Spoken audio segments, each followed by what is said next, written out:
təqdim edəcəyim avtomobil elə bir avtomobildir ki, ani sürətlənən zaman arxa hissəsi yatır aşağı. Popcorn sistemi var. 100 kilometrə 75 litr yanacaq sərf edir. Salamlar hər kəsə. Mən Aqil Hüseynzadə. Bugündən etibarən YouTube kanalımda paylaşacağım videoların əksəriyyəti avtomobillərlə bağlı olacaq.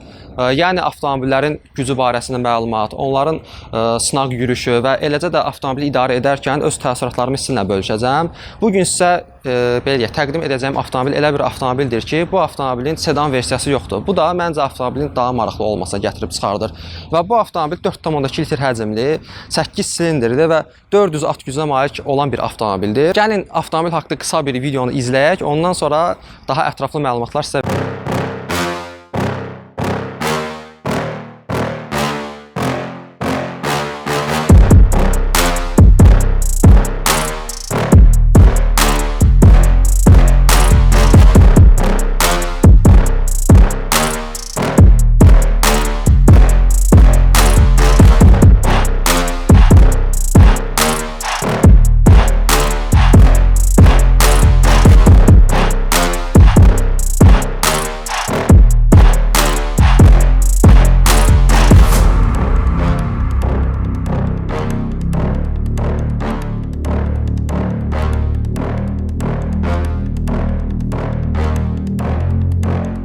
xarici görünüşü barəsində məlumat verəcəm. Avtomobil restyling modelə yığılıb, yəni ön və arxa faralar, ön və arxa bamperlər və disklər restyling modelə yığılıb. Avtomobilin hər bir belə deyək, detalı məncə zövqlə işlənib yığılıb. Məsələn, belə deyək, radiator barmaqlıqlarına daxil olan hava yan qanadlardan çıxaraq mühərrikin daha tez soymasına köməklik göstərir. Həm belə deyək, gözəllik, görünüş baxımından daha gözəl görünür, həm də yəni mühərrikin daha tez soymasına səbəb olur. Gəlin motorxananı açaq, mühərrik hissəyə baxaq.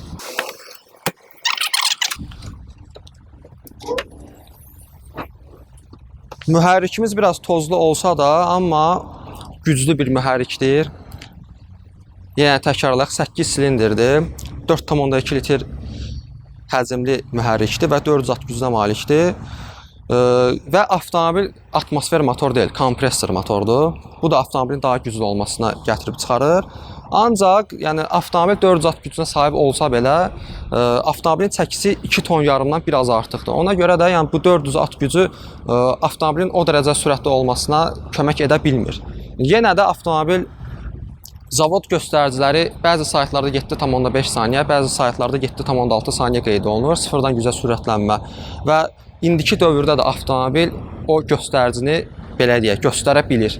Və qeyd edim ki, avtomobil yalnız indiyə kimi 98 oktanlı benzinlə sürülüb, istifadə olunub. Amma hazırda 95-in qiyməti düşdüyü üçün artıq 95-ə keçmişik.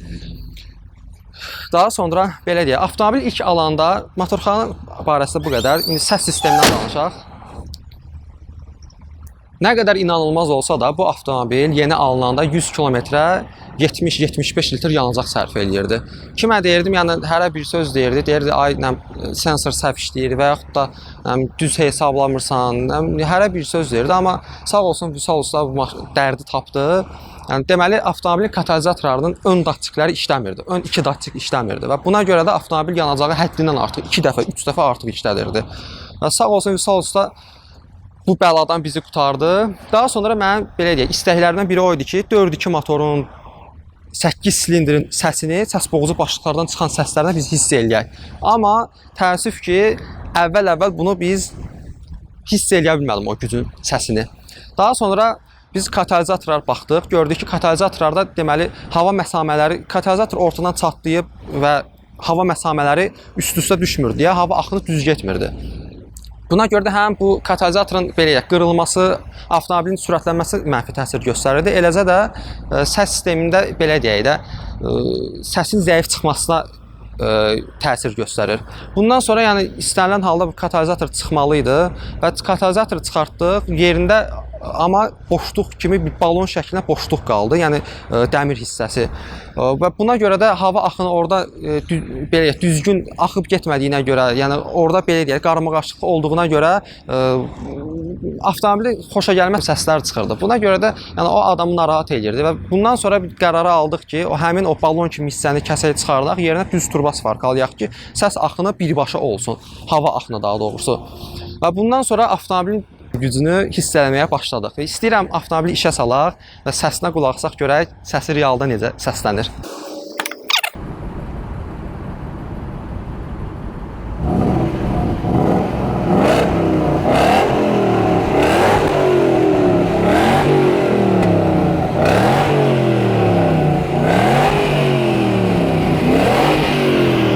Dostlar, bir şeyi qeyd etməyə yadımdan çıxdı. Avtomobilimizin askı sistemi pnevmatikdir, yəni hava ilə işləyir və bu avtomobilin askı sisteminin digər belə deyək, zavod askılarına fərqi odur ki, avtomobilin askı sistemi biraz daha sürətli işləyir. Yəni bunu sizə əyani şəkildə göstərmək istərdim. Gəlin baxaq.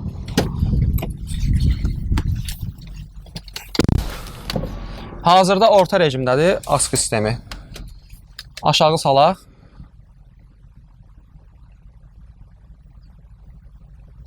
Hazırdır.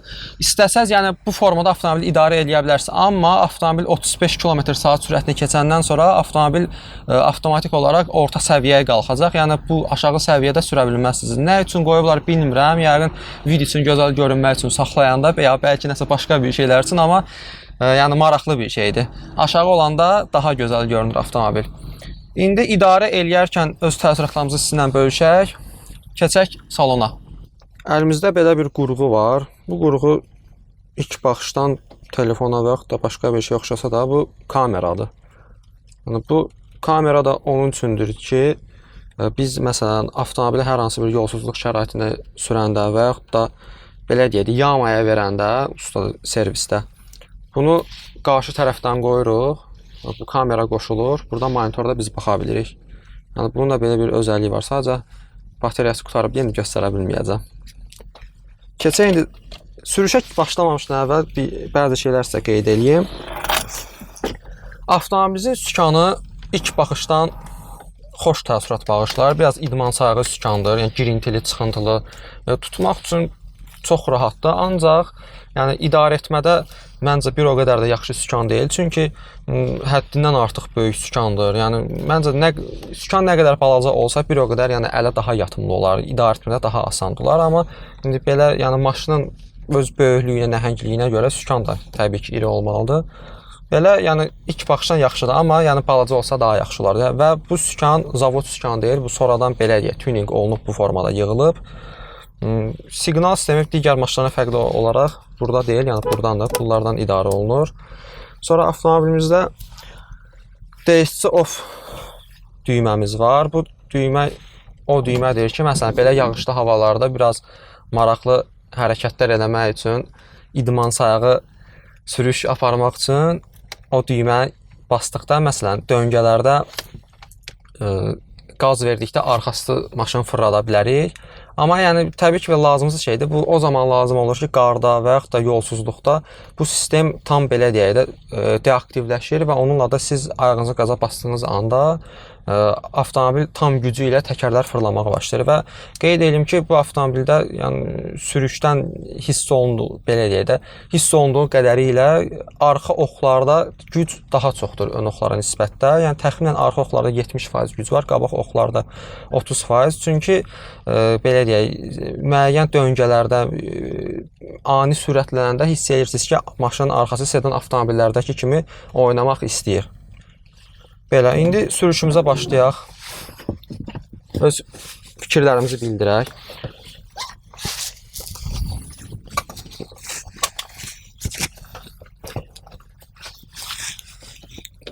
Avtomobilin sürət qutusundan başlayaq.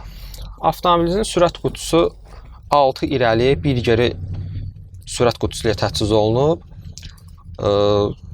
Kitabda bayaq dediyimiz kimi yazıldığı kimi 100 km şəhərçi yanacaq sərfiyyatı 22 litr olsa da, amma bu reallıqda heç də 22 litr deyil. Yəni ortalama 25-27 litrdir. Amma mən hardasa bir 2-3 ay olar ki, belə bir kələk metod tapmışam. Nədir metod? Yəni bu avtomobildə yəni drive rejimdə sürməkdənsə Tiptronic rejimdə sürmək daha sərfəlidir.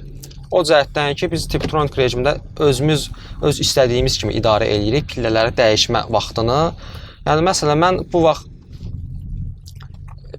normal sürüşdə 1500 fırlanma anına çatanda növbəti pilləyi dəyişirik. O zaman avtomobil yanacağı daha az istifadə eləyir. Nə qədər belə deyək, qeyri-real olsa da, yəni kimlər inanmasa da, fakt mən hardasa bir 4 aya yaxındır ki, bu formada idarə edirəm avtomobili və həqiqətən də yanacağında çox fərq eləyir. Avtomobil bu formada yürüşlə 100 kilometrə təxminən 22-23 litr yanacaq sərf edir. Hətta belə deyək, lazım olanda biraz ani sürətlənib, yəni sürətimizi qəfil artıranda belə yenə də çox fərq eləmir.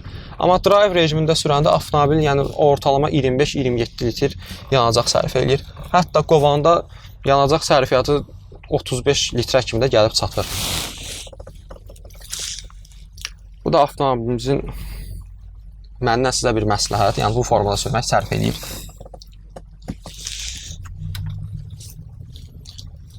Bayaq dediyimiz kimi avtomobil pnevma sistemi ilə təchiz olunub.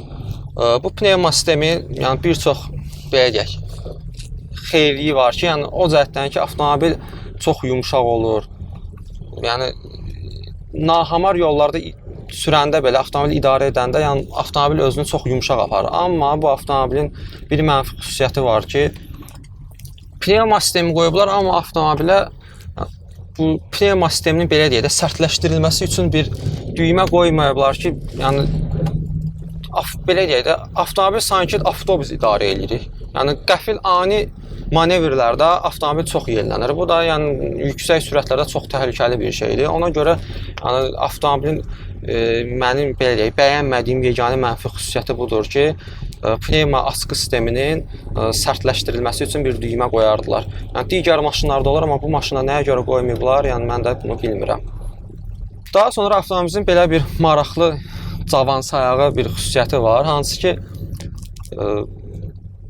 qəfil ani sürətlənən zaman avtomobilin belə pnevma sistemində məsafələr çox olduğu üçün qəfil sürətlənən zaman ön hissəsi qalxır yuxarı, arxa hissəsi yatır aşağı. Belə maraqlı bir görünüş əldə edir avtomobil. Bu da yəni cavanlar üçün məncə daha bir maraqlı, göstəriş üçün gözəl bir şeydir. İndi avtomobilimizdə biraz popcorn sistemi var zavoddan, yəni sonradan heç nə olunmayıb. Onu bir də sizə göstərmək istəyirəm.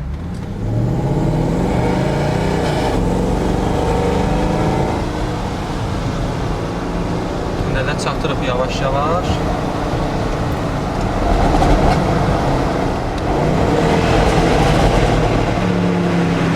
Yaxşıdır, pis deyil.